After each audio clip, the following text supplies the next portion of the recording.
Hello বন্ধুরা, আপনারা সবাই কেমন আছেন? আশা করছি আপনারা সবাই ভালো আছেন। আমিও ভালো আছি। আমি অভিজিৎ মন্ডল ইউটিউব চ্যানেলে আপনাদের সবাইকে স্বাগত। আপনারা যে দেখতে পাচ্ছেন ছুরি, কাঁচি, ব্লেড এবং যে লেবু গাছটি দেখতে পাচ্ছেন, ওই লেবু গাছটি আমরা জোড় কলম করব। এই ডালটি একটা উন্নত মানের ডাল। এই ডালটি আমরা পাতাগুলো কেটে নিচ্ছি। এটা আমরা কেটে নেওয়া হয়ে গেছে, দেখতে পাচ্ছেন। এরকম একটা ডাল আমরা ভি শেপে কেটে নেব।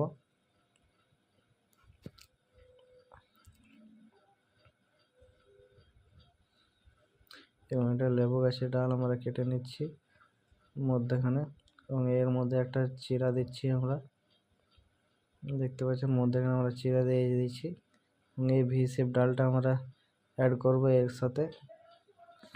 অ্যাড হচ্ছে না, একটু ছোট হয়ে গেছে চিরা, অর্থাৎ একটু চিরা বড় দিয়ে দিয়েছি। এবং এটা আমরা কলম বাঁধা টেপ দিয়ে আমরা পেঁচিয়ে দিচ্ছি।